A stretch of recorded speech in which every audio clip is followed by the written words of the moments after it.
علیکم ورحمۃ اللہ وبرکاتہ۔ الحمد للہ نحمده ونستعینه ونستغفره ونعوذ باللہ من شرور انفسنا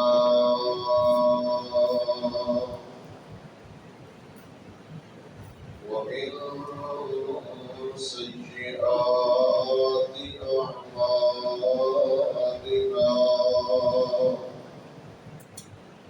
من يهده الله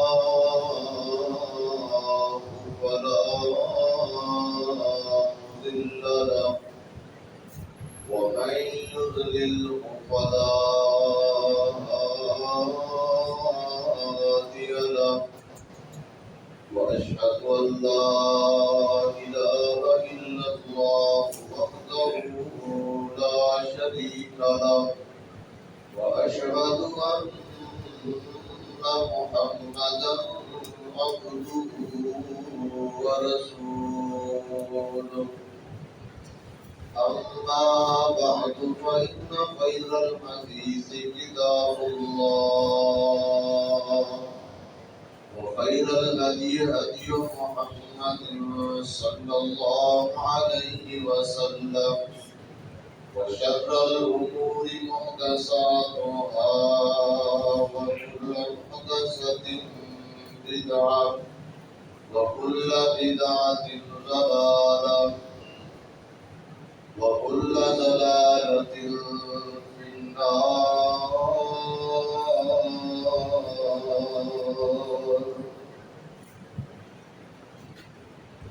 أما بعد فإن خير الحديث كتاب الله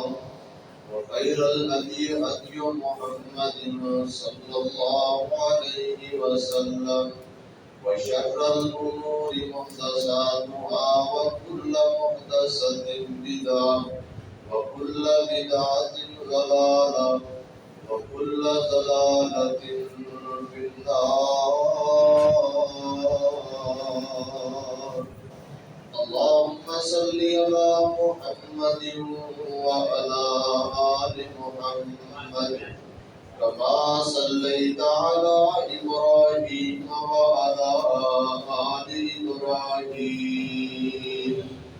إنك حميد مجيد. اللهم بارك على محمد وعلى آل محمد كما باركت على إبراهيم وعلى آل إبراهيم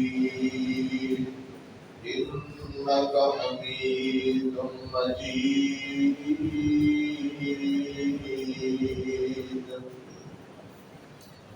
قال الله تبارك وتعالى: أعوذ بالله السميع العليم من الشيطان الرجيم. بسم الله الرحمن الرحيم. إن الذين يؤذون الله ورسوله لعنهم الله في الدنيا والآخرة وأعد لهم عذابا مهينا.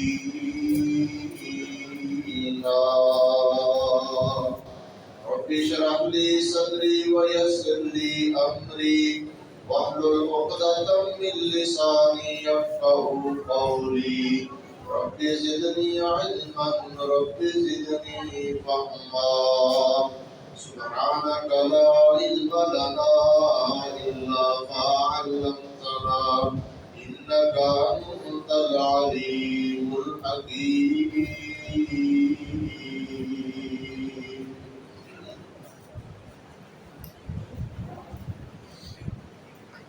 اللہ قسم کی حمد و ثنا اللہ رب العالمین کی ذات پاک کے لیے خاص ہے، جو اس کائنات کا خالق، مالک، داتا اور رازق ہے۔ جائز اور مسنود درود و سلام امام الاولین والآخرین، امام المرسلین، امام کائنات جناب محمد الرسول اللہ صلی اللہ علیہ وآلہ وسلم کی ذات اقدس اور اطہر پر ذی وقار معزز سامعین و سامعات، گزشتہ خطبہ کے اندر نبی کریم صلی اللہ علیہ وآلہ وسلم کے خلق حسن کے بارے میں، اخلاق حسنہ کے بارے میں چند گزارشات آپ احباب کے سامنے رکھی تھی کہ نبی کریم صلی اللہ علیہ وسلم کو اللہ تعالیٰ نے بہترین اخلاق اور اخلاق کے اعلیٰ مرتبے پر فائز فرمایا ہے۔ یقیناً اس بات میں کوئی شک نہیں ہے کہ ہمارے پیارے پیغمبر جناب محمد مصطفیٰ صلی اللہ علیہ وسلم اللہ رب العالمین کے بعد اس کائنات کی عظیم ہستی ہے۔ آپ سے بڑھ کر کسی نبی کا مقام نہیں ہے، سب سے بڑھ کر نبی علیہ السلام کا مقام و مرتبہ ہے۔ خود نبی علیہ السلام نے ایک حدیث میں فرمایا، انا سید خلد آدم یوم القیامت ولا فخر، میں آدم علیہ السلام کی اولاد کا سردار ہوں اور اس میں مجھے کوئی فخر والی بات نہیں ہے۔ یہ اللہ رب العالمین کا فضل و کرم ہے کہ اس نے مجھے آدم کی اولاد کا سردار بنایا ہے۔ نبی علیہ السلام بے شک سب سے آخر میں آئے ہیں، لیکن آپ کا مقام و مرتبہ اس لحاظ سے آپ تمام انبیاء پر فائق ہیں۔ نبی علیہ السلام کو فوقیت حاصل ہے۔ آپ کے مقام و مرتبے کے بارے میں اللہ رب العالمین نے قرآن مجید کے اندر کئی مقامات پر اپنے نبی جناب محمد مصطفیٰ صلی اللہ علیہ وسلم کی شان، آپ کی رفعت اور بلندی کے بارے میں ذکر کیا ہے۔ یاد رکھیے،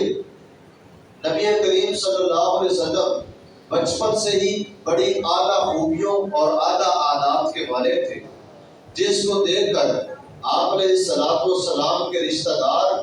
اپنے اور بیگانے بھی وہ اس بات کی گواہی دیتے تھے کہ اس شخص جیسا، اس نوجوان جیسا خوبصورت عادات، اخلاق اور اس جیسی شان رکھنے والا ہمارے پورے علاقے کے اندر نہیں ہے۔ اس بات کی گواہی غیر مسلم لوگ جو نبی کریم صلی اللہ علیہ وسلم کے بعد میں دشمن بن گئے، وہ لوگ بھی دیتے تھے۔ جب نبی علیہ السلام نے آپ نے جس وقت نبوت کا اعلان فرمایا اور کوہ صفا پر چڑھ کے لوگوں کو اکٹھا کر کے توحید کی دعوت دی، اسلام کی دعوت پیش کی، تو اس وقت لوگ نبی کریم صلی اللہ علیہ وسلم کے جانی دشمن بن گئے، آپ علیہ السلام کے مخالف ہو گئے۔ رسول اللہ صلی اللہ علیہ وسلم کی آواز کو، آپ کی دعوت کو دبانے کے لیے انہوں نے ہر ممکن کوشش کی، بلکہ نبی کریم صلی اللہ علیہ وسلم پر طرح طرح کی پابندیاں اور آپ کو کتنی ہی سخت قسم کی جو تکلیفیں ہیں اس میں انہوں نے دوچار کیا۔ نبی علیہ السلام کو کبھی شیب ابی طالب کے اندر محصور کیا، مکے کے اندر رسول اللہ صلی اللہ علیہ وسلم پر بے شمار مظالم ڈھائے گئے، آپ علیہ السلام کو تکلیف پہنچائی گئی، صرف اس لیے کہ اسلام کی دعوت رک جائے، ان کی دعوت دب جائے، رسول اللہ صلی اللہ علیہ وسلم کی دعوت مان بڑھ جائے۔ لیکن یہ اللہ رب العالمین کا اصول ہے کہ تکلیف برداشت کرنے کے بعد اللہ رب العالمین آئے دن ایک تکلیف کے بعد نبی علیہ السلام کی دعوت کو اتنا ہی مضبوط کر دیتے تھے، اتنا ہی پختہ کر دیتے، جتنا وہ دبانے کی کوشش کرتے، مٹانے کی کوشش کرتے، رسول اللہ صلی اللہ علیہ وسلم کی دعوت، آپ کی آواز کے اندر اتنی ہی مضبوطی اور اتنی ہی طاقت پیدا ہو جاتی، اور لوگ نبی علیہ السلام کی بات سن کر اسلام کے اندر جو ہے وہ داخل ہونا شروع ہو گئے، اسلام قبول کرنا شروع کر دیا، اسلام پھیلنا شروع ہو گیا۔ آپ علیہ السلام کی ایک ٹیم مکے کے اندر تیار ہو چکی ہے جو لوگوں کو اسلام کی دعوت دیتی ہے۔ مسلمانوں نے اسلام کا جب آغاز کیا ہے تو آغاز سے ہی مشکلات کا سامنا، اور وہ لوگ جو رسول اللہ صلی اللہ علیہ وسلم کی تعریف کرتے تھے، آپ علیہ السلام کو بہترین القاب سے پکارتے تھے۔ ایک وقت وہ آیا کہ وہ لوگ رسول اللہ صلی اللہ علیہ وسلم کی حجب کرنے لگے، اور وہ حجب ایک حسد کی بنا پر، یہ نہیں کہ رسول اللہ صلی اللہ علیہ وسلم کی ان کو کوئی خامی یا کوتاہی نظر آئی، نہیں، بلکہ حسد اور بغض کی بنا پر، اور وہ اناد اور کینہ جو ان کے دل کے اندر تھا، ان قدورتوں کی بنا پر ان لوگوں نے رسول اللہ صلی اللہ علیہ وسلم کی مخالفت کی۔ تو یہ اصول ہے دنیا کا، جب بھی ایک شخصیت یا ایک ایسا آدمی جو دین کی تجدید کرتا ہے یا وہ آگے نکلتا ہے، تو لوگ اس کی ٹانگیں کھینچنے والے ہوتے ہیں، لوگ اس کے بارے میں مذمتی کلمات کہتے ہیں، اس کی مخالفت کرتے ہیں۔ ہاں، یقیناً سارے لوگ ایسے نہیں ہوتے۔ رسول اکرم صلی اللہ علیہ وسلم کی جو شخصیت ہے، آپ کی جو ذات مبارکہ ہے، ہر لحاظ سے کامل اور اکمل ہے، کوئی کمی کوتاہی، کوئی نقص ہمارے پیارے نبی جناب محمد رسول اللہ صلی اللہ علیہ وسلم کی نہ ذات میں موجود تھا، اور نہ ہی نبی علیہ السلام کی صفات کے اندر کوئی نقص تھا۔ یہی وجہ ہے کہ لوگ آپ کی برائیاں ڈھونڈتے ڈھونڈتے اس حد تک پہنچ چکے کہ انہیں یہ اعتراف کرنا پڑا کہ اگر ہم اس محمد صلی اللہ علیہ وسلم کی بات تسلیم کر لیں، آپ کی بات کو مان لیں، نبی علیہ السلام پر ایمان لے آئیں، ہماری جدراہٹ ختم ہوتی ہے، ہم اس کی تابع بن کر زندگی گزاریں گے۔ اسی لیے ان لوگوں نے اسلام قبول نہیں کیا۔ تو میرے بھائیوں، اس وقت سے اسلام دشمن لوگ، مسلمانوں کے دشمن، وہ کفار ہوں، وہ یہودی ہوں، وہ نصارہ ہوں، عیسائی ہوں، ان لوگوں نے رسول اللہ صلی اللہ علیہ وسلم پر الزام تراشیاں، آپ کی شان میں گستاخی کرنا، یہ ان کا معمول بن چکا تھا۔ اللہ رب العالمین نے قرآن پاک میں فرمایا، ان الذین یؤذون اللہ ورسولہ لعنہم اللہ فی الدنیا والآخرہ، جو لوگ اللہ اور اس کے رسول کو دنیا کے اندر تکلیف پہنچاتے ہیں، تکلیف دیتے ہیں، ایذا پہنچاتے ہیں، اللہ رب العالمین نے دنیا اور آخرت کے اندر ان لوگوں کو اپنی رحمت سے دور کر دیا ہے۔ لعنہم اللہ، اللہ نے ان پر لعنت برسائی ہے، یہ لعین لوگ ہیں، لعنتی لوگ ہیں، ملعون لوگ ہیں۔ وَأَعَدَّ لَهُمْ عَذَابًا مُهِينًا، اللہ نے ان کے لیے رسوا اور عذاب تیار کر رکھا ہے۔ تو جو لوگ یا کافر آج اگر نبی کریم صلی اللہ علیہ وسلم کی شان میں گستاخی کرتے ہیں، جب کافر لوگ اپنی بھڑاس نکالتے ہیں، یہ صرف اور صرف اس لیے کرتے ہیں کہ اسلام کی آواز دب جائے، مسلمان پست ہو جائے، مسلمانوں کا جو ہے نا وہ اسلام اور مسلمان جو پھیل رہے ہیں، یا جو مسلمانوں کا ایک حلقہ وسیع ہو رہا ہے، اس کے اندر ایک بند ڈالا جائے، اس کو روکا جائے۔ حالانکہ جناب محمد رسول اللہ صلی اللہ علیہ وسلم کی جب بھی شان میں یہ لعین اور نبات لوگ جسارت کرنے کی کوشش کرتے ہیں، اللہ کے فضل و کرم سے مسلمانوں کے اندر، لوگوں کے اندر رسول اللہ کی محبت اسی قدر زیادہ بڑھتی چلی جاتی ہے، اور ایک حقیقی مسلمان نبی کریم صلی اللہ علیہ وسلم کی گستاخی برداشت نہیں کر سکتا، آپ کی اہانت اور توہین ایک مسلمان کبھی بھی برداشت نہیں کر سکتا۔ امام مالک رحمہ اللہ کا وہ بڑا مشہور اور عظیم الشان اور تاریخی قول ہے کہ ما بقاء الامتی بعد شتم نبیہا، اس امت کو اس دنیا کے اندر رہنے کا حق باقی نہیں رہتا جس امت کے نبی کو گالیاں دی جائے، جس امت کے نبی کی گستاخی کی جائے اور اس کو گالیاں دی جائیں، ایسی امت کو دنیا کے اندر باقی رہنے کا حق نہیں ہے۔ میرے بھائیوں، رسول اللہ صلی اللہ علیہ وسلم کی عظمت کا، آپ کی شان کا دفاع کرنا، آپ کی شخصیت کو اجاگر کرنا، اور رسول اللہ صلی اللہ علیہ وسلم کے مخالف اور ان دشمنوں جو نبی علیہ السلام کی شان میں گستاخی کرتے ہیں، ان کو جواب دینا اور ان کے ساتھ جہاد کرنا اور ان کا منہ توڑ جواب دینا، یہ ہمارے اوپر فرض ہے، یہ ضروری ہے۔ نبی کریم صلی اللہ علیہ وسلم نے اپنی زندگی کے اندر اپنی ذات کا بدلہ کبھی نہیں لیا تھا۔ مسلمانوں کے ہاں منافق لوگ زیادتی کر جاتے، لیکن میرے بھائیوں، شان رسالت میں جو گستاخی ہے یا اہانت ہے، یہ اتنا سنگین معاملہ ہے کہ خود نبی کریم صلی اللہ علیہ وسلم اپنے صحابہ سے پوچھتے کہ فلاں جو میرا گستاخ ہے، فلاں جو میری شان میں گستاخی کرتا ہے، میرے بارے میں حجبیہ اشعار کہتا ہے، آوازیں کستا ہے، کون اس کا کام تمام کرے گا، کون اس کو پہنچے گا، کون اس کو قتل کرے گا۔ سینکڑوں واقعات نبی کریم صلی اللہ علیہ وسلم کے اس طرح احادیث اور تاریخ کی کتب میں موجود ہیں کہ لوگوں نے رسول اللہ صلی اللہ علیہ وسلم کی زندگی میں، صحابہ کرام نے نبی علیہ السلام کی عزت اور عظمت کا دفاع کیا، آپ کی شان کا دفاع کیا، رسول اللہ کی ذات کے بارے میں اہانت کرنے والے لوگوں کو کیف کردار تک پہنچایا۔ میرے بھائیوں، نبی علیہ السلام کے صحابہ کا ایمان اتنا مضبوط تھا کہ وہ لوگ رسول اللہ صلی اللہ علیہ وسلم کی گستاخی یا آپ کی شان میں کوئی گالی برداشت نہیں کیا کرتے تھے۔ تو ایک مسلمان ہونے کے ناطے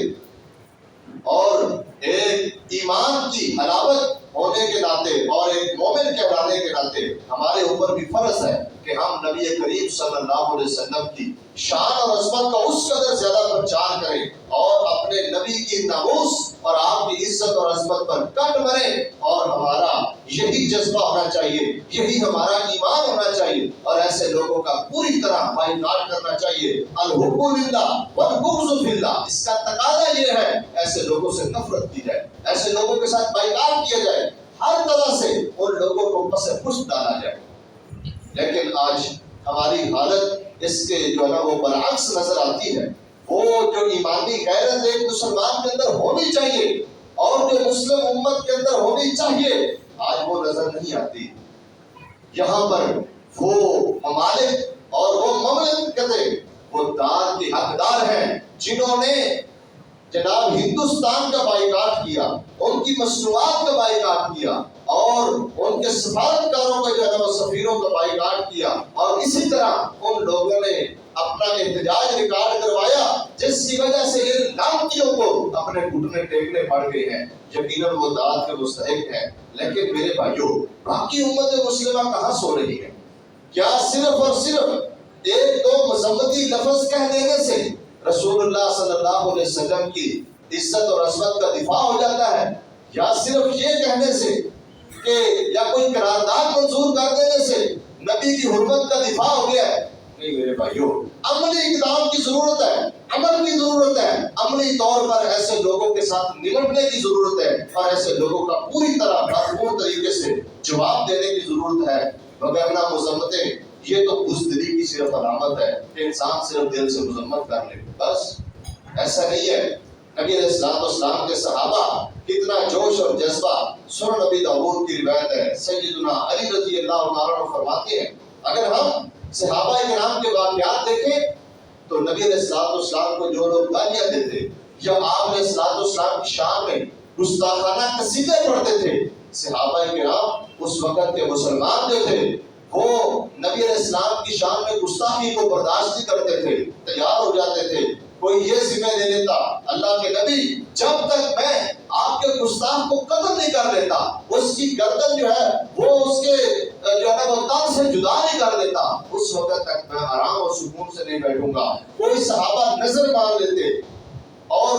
گستاخان رسول کو ان کو کیفر کردار تک پہنچانے کے لیے میدان عمل میں آ جاتے، اپنی جانوں کا نذرانہ پیش کر دیتے تھے اور اپنے مالوں کا نذرانہ پیش کر دیتے تھے۔ صحابہ کرام کا یہ جذبہ، ایک یہودیہ عورت تھی، نبی علیہ السلام کو گالیاں دیتی تھی، آپ علیہ السلام کی شان میں گستاخی کرتی تھی، تو صحابی نے، ایک شخص نے اس کا گلا گھونٹ کر اس کو مار دیا۔ تو جب نبی کریم صلی اللہ علیہ وسلم کے پاس سے مقدمہ آیا، آپ علیہ السلام نے فرمایا اس عورت کا خون رائے گاہ ہے، ضائع جائے گا، کوئی اس کے بدلے میں قتل نہیں کیا جائے گا اور اس کے بدلے میں کوئی سزا نہیں دلوائی جائے گی۔ یہ نبی علیہ السلام کے صحابہ کا جذبہ۔ اور اسی طرح ایک نبینہ صحابی، اس کی ام ولد رسول اللہ کو گالیاں دیتی تھی، اس نے بڑی دفعہ منع کیا کہ باز آ جاؤ، ایک رات پھر گالیاں دینی شروع ہو گئی۔ ایک نبینہ صحابی ہے لیکن ایمان زندہ ہے، ایمان جانتا ہے، ایمان دیکھتا ہے، ایمان کی آنکھیں موجود ہیں۔ انہوں نے اپنے ایمان کا تقاضا پورا کرتے ہوئے اس عورت کے جو ہے نا وہ پیٹ کے اندر ادھال کو دبا دیا اور اس کو قتل کر دیا، اور صبح نبی کریم صلی اللہ علیہ وسلم کی مجلس میں آئے۔ اللہ کے نبی کو پہلے اطلاع ہو چکی، آپ کو پہلے وحی کے ذریعے بتلا دیا گیا، تو رسول اللہ صلی اللہ علیہ وسلم نے فرمایا الا ان دمہا حدر، الا ان دمہا حدر، اس عورت کا، اس ام بلد کا خون رائگاں چلا گیا، ضائع چلا گیا، اور اس شخص نے اپنے ایمان کا تقاضا پورا کر دیا اور اس نے اپنے نبی سے محبت کا حق ادا کر دیا۔ یہ ضروری ہے میرے بھائیوں۔ نبی کریم صلی اللہ علیہ وسلم کی شان میں گستاخی کرنے کے والے سے خود رسول اللہ صلی اللہ علیہ وسلم نے فرمایا، من سب نبی، جو شخص کسی نبی کو گالی دیتا ہے قتل، اس کو قتل کیا جائے گا، ومن سب اصحابہ جلد، اور جو اس کے صحابہ کو کوئی برا بھلا کہے گا اس کو کوڑے لگائے جائیں گے، اس کو سزا دی جائے گی، تعزیری حد لگائی جائے گی اس کے اوپر، اور جو کسی نبی کو گالی دیتا ہے اس کو قتل کر دیا جائے گا۔ تو اس لیے آج امت مسلمہ کا یہ حق بنتا ہے اتحادی طور پر آپس میں متفق ہو کر، متحد ہو کر ایسے لوگوں کا پکا انتظام کیا جائے جو آئے دن ہمارے رسول جناب محمد رسول اللہ صلی اللہ علیہ وسلم کی شان میں اپنی زبانوں کو بے لگام چھوڑ دیتے ہیں، اپنی زبانیں دراز کرتے ہیں۔ ان لوگوں کی زبانوں کو کھینچ دیا جائے اور ان کا کوئی ایسا زبردست قسم کا انتظام کیا جائے کہ ان لوگوں کو دوبارہ ہمارے نبی کے بارے میں بولنے کی جرأت تک نہ ہو۔ یہ لوگ آج امت مسلمہ کی نرمی سے یہ فائدہ اٹھا رہے ہیں اور آئے دن اس طرح کی جو ہے نا وہ گستاخانہ کلمات، گستاخانہ واقعات آئے دن ہمارے کام سنتے ہیں۔ سیدنا ابو بکر صدیق رضی اللہ تعالی عنہ کا کیا فتویٰ ہے؟ ایک شخص نبی کریم صلی اللہ علیہ وسلم کے صحابی جناب ابو بکر صدیق رضی اللہ عنہ کے بارے میں نازیبا کلمات کہنے شروع ہو گیا۔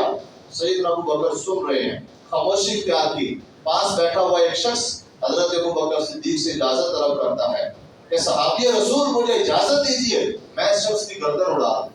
حضرت ابو بکر صدیق وہاں سے خاموشی سے باہر چلے گئے۔ اس شخص کو گھر بلایا اور پوچھا، کیا واقعتاً اگر میں تجھے حکم دیتا تو تو اس کی گردن اڑا دیتا؟ اس نے کہا جی ہاں، وہ آپ کی گستاخی کر رہا تھا، آپ خلیفۃ المسلمین ہیں، آپ امیر المومنین ہیں، آپ مسلمانوں کے امیر سربراہ ہیں، آپ رسول اللہ کے دیرینہ ساتھی ہیں، آپ سب سے پہلے رسول اللہ کے خلیفہ ہیں، وہ آپ کی شان میں گستاخی کر رہا تھا، میں اس کی گردن اڑا دیتا۔ سیدنا ابو بکر نے فرمایا ایسا نہیں، صرف اور صرف نبی کی شان میں گستاخی کرنے والے کو قتل کیا جائے گا، اس کے علاوہ کسی اور کی شان میں گستاخی کرنے والے کو قتل نہیں کیا جائے گا۔ کیا مطلب؟ اگر کوئی شخص رسول اللہ کی گستاخی کرتا ہے یا آپ کی شان میں گالیاں نکالتا ہے، برا بھلا کہتا ہے، ایسے شخص کو زندہ رہنے کا کوئی حق نہیں ہے۔ اس بندے کی زندگی کو ختم کر دینا ضروری ہے، اس بندے کو قتل کرنا ضروری ہے۔ اور یہ امت کا اجماعی عقیدہ ہے، یہ متفقہ فیصلہ ہے۔ امام مالک رحمہ اللہ، امام احمد بن حنبل رحمہ اللہ، امام شافعی رحمہ اللہ، شیخ الاسلام ابن تیمیہ رحمہ اللہ، امت کے بڑے بڑے فقہاء اور محدثین، ان سب کا یہ اجماعی فتویٰ ہے کہ ایسے شخص کو قتل کیا جائے گا جو گستاخ رسول ہے، جو رسول اللہ صلی اللہ علیہ وسلم کا گستاخ ہے۔ نبی کریم صلی اللہ علیہ وسلم اپنی زندگی کے اندر بے شمار ایسے لوگوں کو قتل کروایا ہے، باقاعدہ طور پر اپنے صحابہ کرام کی مہمیں بھیجی ہیں، جماعتیں بھیجی ہیں، جاؤ اس شخص سے نمٹ کے آؤ، جاؤ اس شخص کا انتظام کر کے آؤ۔ کعب بن اشرف بڑا مشہور یہودی ہے، بڑا سرمایہ دار ہے، مدینہ کے ساتھ رہتا ہے، اور یہ شخص جس وقت غزوہ بدر ہوا اور مسلمانوں نے اللہ کے راستے میں جمع مردی کے ساتھ جہاد کیا اور غیر مسلموں کو زبردست قسم کی شکل سے دوچار کیا، جب اس کو خبر پہنچی تو یہ انتہائی افسردہ ہوا، اس کو بڑا دکھ ہوا۔ پھر یہ یہاں سے چلا مکے گیا اور جا کر وہاں مکے کے لوگوں کے بارے میں کہتا ہے تمہارا دین بہتر ہے، محمد کا دین بہتر نہیں ہے، اور ساتھ ساتھ اس نے یہی تک بس نہیں کیا بلکہ اس نے نبی کریم صلی اللہ علیہ وسلم کی شان کے اندر گستاخی کرتے ہوئے کچھ قصیدے پڑھے، عورتوں کو پیسے دے کر، وہ جو عورتیں ہوتی تھی جاہلیت کی اشعار پڑھتی نبی اسلام کی حجم میں، آپ کی گستاخی میں یہ ان کو پیسے دیتا، یہ ان کو مال دے کر رسول اللہ کی گستاخی کرواتا تھا۔ پھر نبی کریم صلی اللہ علیہ وسلم کے خلاف مکے کی گلیوں میں چل چل کر اشعار پڑھ کے، قصیدے پڑھ کے غیر مسلم کافروں کو، جذبات کو بھڑکاتا کہ تم بدلہ لو، اس کے خلاف جنگ کرو، جہاد کرو، جنگ کرو اور ان کا مسلمانوں کا نعوذ باللہ خاتمہ کرو، اس طرح کی باتیں کرتا۔ جب یہ واپس لوٹا نبی کریم صلی اللہ علیہ وسلم کو انتہائی دکھ پہنچا۔ آپ علیہ السلام نے فرمایا کون شخص ہے جو اس کعب بن اشرف کو قتل کرے گا، کون اس کا خاتمہ کرے گا؟ تو محمد بن مسلمہ رضی اللہ تعالیٰ عنہ صاحب یہ رسول ہیں، کھڑے ہو گئے، یا رسول اللہ میں اس کا انتظام کروں گا، میں اس کو قتل کروں گا۔ تو نبی کریم صلی اللہ علیہ وسلم نے محمد بن مسلمہ کی سربراہی کے اندر ایک گروہ روانہ کیا، ایک مہم بھیجی کہ جاؤ اس کو قتل کر دیا۔ چنانچہ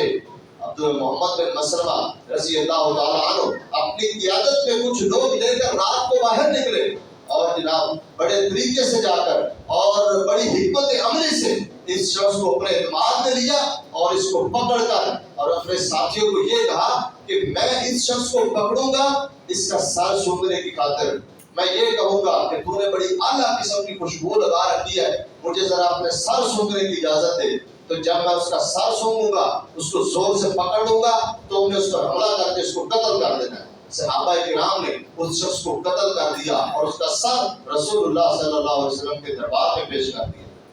تو نبی علیہ السلام نے خود اپنا حکم دے کر اس شخص کا خاتمہ کروایا۔ اسی طرح ایک اور شخص ہے، ابو رافع نامی یہودی ہے، خیبر کے علاقے میں رہتا ہے، نبی کریم صلی اللہ علیہ وسلم کی شان میں گستاخی کرتا ہے۔ آپ علیہ السلام نے پھر صحابہ کرام کو کہا کون اس شخص سے نپٹے گا، کون اس سے بدلہ لے گا، یہ ہمارے بارے میں اس طرح کی باتیں کرتا ہے۔ چنانچہ صحابی رسول عبداللہ بن عتیق رضی اللہ تعالیٰ عنہ ان کی سربراہی کے اندر ایک قافلہ روانہ ہوا، اور جا کر اس کے گھر، اس کے بالا خانے کے اندر رات کے وقت اس کو قتل کر دیا۔ تو میرے بھائیوں، نبی کریم صلی اللہ علیہ وسلم کا جو گستاخ ہے، آپ کی شان میں گستاخی کرنے والا ہے، یہ امت کا اتفاقی اور اجماعی عقیدہ ہے کہ ایسے شخص کو قتل کیا جائے گا۔ ایسا شخص زندہ رہنے کا حقدار نہیں ہے۔ نبی کریم صلی اللہ علیہ وسلم، ایک عورت آپ علیہ السلام کو گالیاں دیا کرتی تھی، آپ نے فرمایا من یکفینی عدوی، میرے دشمن کو کون کفایت کرے گا؟ خالد بن ولید رضی اللہ عنہ کھڑے ہوئے، اللہ کے نبی میں اس کا کام تمام کروں گا۔ حضرت خالد بن ولید نے اس عورت کو قتل کر دیا۔ کتنے بے شمار واقعہ اس بات پر دلالت کرتے ہیں کہ نبی علیہ السلام کا گستاخ جو ہے، صحابہ کرام نے اس کو ایک پل بھر بھی دنیا کے اندر زندہ رہنے کا گوارا نہیں کیا، اور نہ اس کو حق دیا، بلکہ اس کو فوراً خاتمہ کر دیا۔ اسی طرح نبی علیہ السلام کو ایک شخص مشرکین میں سے آپ کو گالیاں دیتا تھا، آپ نے پھر اسی طرح پوچھا کون اس بندے کو کیا نہ وہ قتل کرے گا؟ زبیر بن عوام رضی اللہ تعالیٰ کھڑے ہوئے، فرمایا میں قتل کروں گا، گئے اور اس شخص کو قتل کر دیا۔ اس طرح کے کئی واقعات جو ہیں وہ اس بات پر دلالت کرتے ہیں کہ نبی کریم صلی اللہ علیہ وسلم کا جو گستاخ ہے، آپ نے خود حکم دے کر صحابہ کرام کو ترغیب دلا کر اس کو قتل کروایا۔ فتح مکہ کا موقع ہے، حالانکہ نبی علیہ السلام اس امت کے رحیم شفیق پیغمبر ہیں، آپ نے عام معافی کا اعلان کر دیا، لا تثریب علیکم اليوم، آج کے دن تم پر کوئی ملامت نہیں ہے، اعلان کر دیا جو ابو سفیان کے گھر میں داخل ہو جائے گا اس کو بھی امان ہے، جو ہمارے پاس آ جائے گا اس کو بھی امان ہے۔ اور اس دن عام معافی کا اعلان ہوا۔ اس کے باوجود نبی علیہ السلام نے کچھ لوگ ایسے تھے جن کے بارے میں آپ نے 6 آدمیوں کا نام لے کر حکم دیا کہ ان وجدتموہم تحت استار الکعبۃ فاقتلوہم، یہ 6 لوگ اگر کعبے کا غلاف پکڑے ہوئے ہوں، اس کے اندر لپٹے ہوئے ہوں، تب یہ کو پکڑ کر وہیں قتل کر دو۔ یہ 6 لوگ کون تھے؟ اکرمہ میں نبی جہل ہے جو بعد میں مسلمان ہو گیا تھا، پہلے بھاگ گیا یمن کی طرف، بعد میں آ کر مسلمان ہو گیا۔ حبار بن اسود یہ بھی مسلمان ہو گیا۔ ابن ابی سرا یہ مرتد ہو گیا تھا۔ اس طرح اور بھی کئی، اور ان میں سب سے جو اہم ہے وہ ابن خطل نامی آدمی ہے جو کہ پردوں کے اندر جا کر غلاف کعبہ کے ساتھ لپٹ گیا۔ صحابہ کرام نے پوچھا کہ اللہ کے نبی وہ تو کعبہ کے پردوں کے ساتھ چھپ گیا ہے، آپ نے فرمایا اس کو وہیں پر پکڑ کے قتل کر دو۔ حالانکہ یہ جاننا ضروری ہے کہ مکہ حرمت والا شہر، حرم حرمت والا ہے، وہاں پر لڑائی جھگڑا قتل کرنا جائز نہیں تھا، لیکن نبی علیہ السلام نے فرمایا تھا یہ مکہ جب سے اللہ رب العالمین نے حضرت ابراہیم علیہ السلام کے ذریعے اس کو بنوایا ہے، اس وقت سے اللہ نے اس کو حرمت والا بنایا ہے، لیکن آج اللہ نے چند گھڑیاں، کچھ دیر، کچھ وقت کے لیے میرے لیے اس کو حلال کیا ہے۔ ایسے لوگوں سے نمٹنا ضروری ہے۔ چنانچہ آپ کے حکم کے مطابق اس ابن خطل نامی آدمی کو وہاں سے نکلوا کر قتل کر دیا گیا۔ اس کے 3 جرم تھے ابن خطل نامی آدمی کی۔ ایک تو اس نے ناحق رسول اللہ صلی اللہ علیہ وسلم کے آپ کے امتی یعنی اپنے غلام کو صدقات کی طرف جاتے ہوئے راستے میں قتل کیا۔ دوسرا پھر یہ مرتد ہو گیا، تیسرا اس کا جرم یہ تھا کہ یہ رسول اللہ کی حجم میں اشعار پڑھتا تھا، آپ کی گستاخی کے اندر، آپ کی شان میں گستاخی کرتے ہوئے اشعار کہتا تھا، شعر پڑھتا تھا۔ ان 3 جرموں کی بنا پر نبی علیہ السلام نے حکم دیا کہ اس شخص کو قتل کر دو، اگرچہ یہ جو ہے وہ کعبے کے غلاف کے ساتھ لکھتا ہو۔ اس لیے یہ تمام واقعات، یہ تمام چیزیں ہمیں یہ بتلاتی ہیں کہ جو نبی کریم صلی اللہ علیہ وسلم کا گستاخ ہے اس کے ساتھ نمٹنا ضروری ہے، اور یہ کام ہے حکومت وقت کا، اصحاب اقتدار کا۔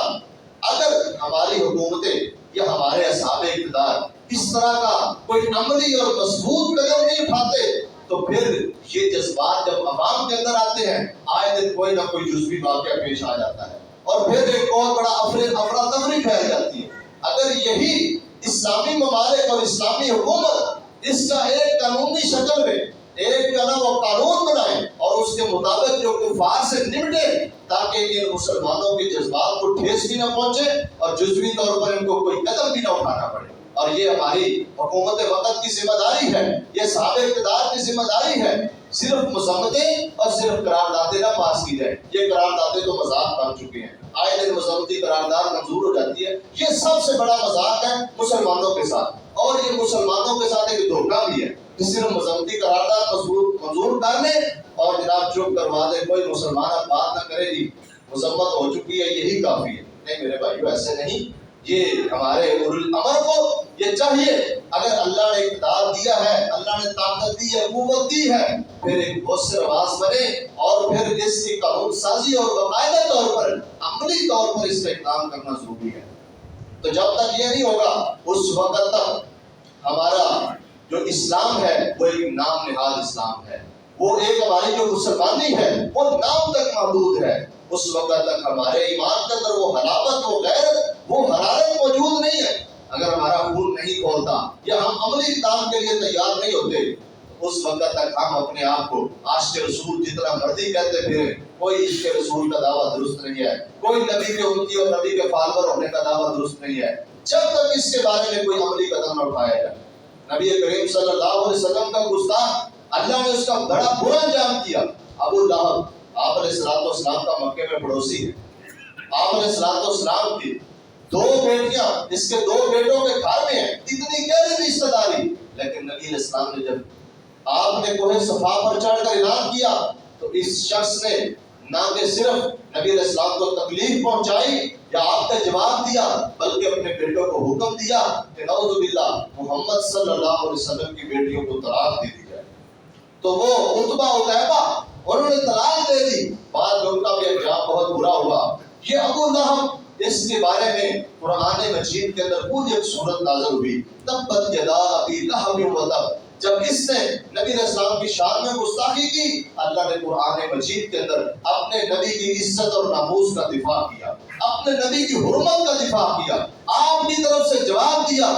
کہ اس کے ہاتھ ٹوٹ جائے، یہ ہلاک ہو جائے، یہ تباہ و برباد ہو جائے۔ اور پھر ایسے ہوا ہے، جب یہ مرا، جب غزوہ بدر کی ناکامی کی خبر مکے پہنچی، اس شخص کو بڑی پریشانی ہوئی۔ یہ شخص اتنا پریشان ہوا کہ بیماری میں مبتلا ہو گیا، اس کو ایک بہت سنگین قسم کی اور موذی قسم کی بیماری جو ہے وہ پیدا ہوئی، یہ مر گیا۔ اس قدر بری موت مرا کہ اس کا کوئی رشتہ دار اس کے نزدیک جانے کے لیے تیار نہیں، حتیٰ کہ اس کے بیٹے اس کو ہاتھ لگانے تک تیار نہیں۔ کتنے دن لاش اس کی بے وارث پڑی رہی اور کسی نے اس کو ہاتھ تک نہیں لگایا۔ پھر لوگوں نے جب ملامت کی تو اس کے بیٹوں نے ایک حبشی بندے کو مزدوری دے کر کہا کہ گڑھا کھود کر اس کو اس کے اندر پھینک دو۔ چنانچہ اس نے ایسے کیا، گڑھا کھودا اور اس کو لکڑیوں کے ذریعے دھکیل کر اس گڑھے کے اندر پھینک دیا، اوپر سے مٹی ڈال دی۔ یہ ہوتا ہے گستاخ رسول کا انجام۔ کافر مرے ہیں اور بھی کئی مرے ہیں، لیکن اس قدر جو بری موت ہے اس کی صرف اور صرف بنیادی وجہ کہ نبی کریم صلی اللہ علیہ وسلم پر ایمان بھی نہیں لایا اور آپ کا استہزاء کیا، آپ کا مذاق کیا اور نبی علیہ السلام کی شان میں گستاخی کی۔ یہ انجام اللہ تعالیٰ نے کیا۔ اور اس کی جو بیوی ہے، جو ام جمیل ہے، جس کا نام عروہ ہے، اس نے بھی رسول اللہ صلی اللہ علیہ وسلم کی شان میں آئے دن گستاخی کرتی، آپ کے راستے میں لکڑیاں پھینک دیتی، کانٹے پھینک دیتی، اور نبی کریم صلی اللہ علیہ وسلم کے بارے میں آئے دن نازیبا کلمات کرتی، حتیٰ کہ ایک جب یہ صورت نازل ہوئی تو اس وقت دوڑ کر نبی علیہ السلام کے پاس گئی، آپ کی طرف گئی۔ سیدنا ابوبکر فرماتے ہیں میں نے اللہ کے نبی کو کہا کہ یہ جو عورت آ رہی ہے ابو لہب کی بیوی، یہ کوئی اچھے ارادے سے نہیں آ رہی۔ آپ علیہ السلام نے فرمایا اس کو آنے دو، یہ مجھے دیکھ نہیں پائے گی، یہ مجھے نہیں دیکھ سکے گی۔ آئی، باتیں کرتی کرتی چلی گئی، رسول اللہ صلی اللہ علیہ وسلم کو نہ دیکھ سکی۔ اس کا بھی انجام بڑا برا ہوا، یہ بھی جب مری ہے تو اس کو بھی ایک بہت بری قسم کی موت آئی۔ جنگل سے لکڑیاں اکٹھی کرتی، اکٹھا اٹھا کر اپنے جو ہے نا وہ کندھے پر ڈال لیتی، ایک رسی جو ہے وہ اپنے گال میں ڈال لیتی تھی، وہی رسی اس کی موت کا سبب بنی، جس کے بارے میں قرآن مجید میں ہے فی جیدہا حبل من مسد، ایک بٹی ہوئی رسی اس کی گردن میں ہوتی تھی۔ تو یہ گستاخ رسول جو ہے نبی علیہ السلام کی شان میں گستاخی کرنے والے، ان کا یہ انجام ہوا۔ میرے بھائیوں، جس نے بھی رسول اللہ صلی اللہ علیہ وسلم کی گستاخی کی، آپ کے بارے میں نازیبا کلمات کے، اللہ نے دنیا کے اندر بھی رسوا کیا ہے، اور کل قیامت والے دن بھی انشاءاللہ اللہ تعالیٰ ان کے رسوا کرے گا۔ قرآن کا فیصلہ ہے ان الذین یؤذون اللہ ورسولہ لعنہم اللہ فی الدنیا والآخرہ، جو لوگ اللہ اور اس کے رسول کو تکلیف پہنچاتے ہیں اللہ نے دنیا کے اندر بھی ان کو ملعون بنا دیا ہے، آخرت کے اندر بھی وہ لعنتی ہے۔ وَأَعَدَّ لَهُمْ عَذَابًا مُهِينًا، اللہ نے رسوا اور عذاب ان کے لیے تیار کر رکھا ہے۔ اس لیے میرے بھائیوں، ہماری ذمہ داری یہ ہے کہ آج عملی طور پر نبی علیہ السلام کی اتباع، آپ کی اطاعت کو مضبوطی سے پکڑے، آپ کی عملی طور پر پوری زندگی اپنے نبی کے نقش قدم پر جو ہے نا گزارنے کی کوشش کریں۔ یہ رسول اللہ کی عزت عظمت کا دفاع ہے، یہ عملی طور پر نبی علیہ السلام کے ساتھ محبت ہے، یہ ضروری ہے۔ اگر ہمارا ہر عمل رسول اللہ کی سنت کی عکاسی کرے گا تو انشاءاللہ تعالیٰ اس کے ذریعے اسلام کو تقویت ملے گی، مسلمانوں کا اسلام پھیلے گا اور مسلمانوں کی عزت اور عظمت بڑھے گی۔ اور اس کے ساتھ ساتھ مسلمانوں کو متحد ہونے کی ضرورت ہے، اتحاد اور اتفاق کی سخت ضرورت ہے۔ جب سے مسلمانوں کے اندر سے اتحاد اور اتفاق ختم ہوا ہے تو وہی جب مسلمانوں کے اندر اختلاف کی دراڑیں پیدا ہوتی ہیں، اللہ تعالیٰ وہ مسلمانوں کا روب، وہ دمدمہ جو کفار کے دلوں پر چھایا ہوتا ہے وہ ختم ہو جاتا ہے۔ اس وقت امت مسلمہ کو سخت قسم کے اتفاق اور اتحاد کی ضرورت ہے۔ عام باہم مل کر، متفق ہو کر، متحد ہو کر ایسے لوگوں کے خلاف عملی کارروائی کی جائے۔ اور اس کے ساتھ ساتھ سوشل میڈیا ہمارے پاس ایک بہت بڑا ہتھیار ہے ایسے لوگوں کا مقابلہ کرنے کے لیے۔ ہر بندہ اپنے میدان میں، کوئی تحریر لکھتا ہے، رائٹر ہے تو اپنی تحریر کے ذریعے، کوئی خطیب ہے تو وہ اپنی خطابت کے ذریعے، اور کوئی شخص اگر کسی اور میدان میں ہے، وہ کہیں سکول میں کالج میں لیکچرار ہے، سکول میں ٹیچر ہے، تو وہ اپنی ذمہ داری سمجھتے ہوئے جو ہے نا وہ اس کی مضبوط آواز اٹھائے اور اس کے بارے میں عملی اقدام پر لوگوں کا ذہن بنائے، تاکہ اس کے بارے میں ہماری حکومتیں سنجیدہ ہوں، ہمارے اصحاب اقتدار سنجیدگی سے نوٹس لیں اور ایسے لوگوں کا مکمل طور پر بائیکاٹ کیا جائے۔ اور میں آپ لوگوں سے بھی گزارش کروں گا کہ آج ہم یہ سمجھتے ہیں وہ جی انڈیا کے ہندو ایسے کرتے ہیں، انڈیا کے جو ہے وہ غیر مسلم ایسے کرتے ہیں، ہمارے موبائل کے اندر انڈیا کے گانے چلتے ہیں، انڈیا کی کجریاں ناچتی ہیں، ہماری ہر ایک جو ہے نا وہ ترجیحات وہ ان کے ساتھ ہیں، اور پھر ہم کہتے ہیں کہ ہم نبی کے عاشق ہیں، ہم نبی کے ساتھ محبت کرنے والے ہیں۔ یہ رسول اللہ کے ساتھ کوئی محبت نہیں ہے۔ تو خدارا اس چیز سے بچیں، ہر طریقے سے اپنے ایمان کا ثبوت دیں اور اپنے جو ہے نا وہ ایمان کے اندر تھوڑی حرارت پیدا کریں، اپنے آپ کو جھنجھوڑیں۔ ہمارے اندر کس قدر ایمان باقی رہ چکا ہے؟ کیا ہم صحیح واقعہ مسلمان ہیں؟ یہ زبانی طور پر ہم بھی صرف زبانی کارروائی کر کے اور اس کو کافی سمجھتے ہیں؟ نہیں میرے بھائیوں، زبان تک محدود نہیں بلکہ عملی طور پر اپنے آپ کی زندگی کو پاک صاف کیجئے اور صحیح اسوہ رسول کا نمونہ اختیار کیجئے۔ اور جب ہم نبی علیہ السلام کے اسوہ میں اور اس صبغۃ اللہ کے رنگ میں جب رنگ جائیں گے تو انشاءاللہ تعالی ہمارے عملی اقدام کے ذریعے اسلام پھیلے گا اور مسلمانوں سے وہ لوگ متاثر ہوں گے، اور مسلمان جب صحیح حقیقی اپنے نبی کی تصویر بن کر دنیا کے اندر انشاءاللہ چلیں گے، رہیں گے، انشاءاللہ اللہ تعالیٰ مسلمانوں کو عزت دے گا اور ایسے لوگوں کے جو ارادے ہیں ان کو خاک میں ملا دے گا۔ اللہ تعالیٰ ہمیں ہر فورم پر اپنی ایمانی غیرت کا ثبوت دینے کی توفیق عطا فرمائے۔ وآخر دعوانا الحمدللہ رب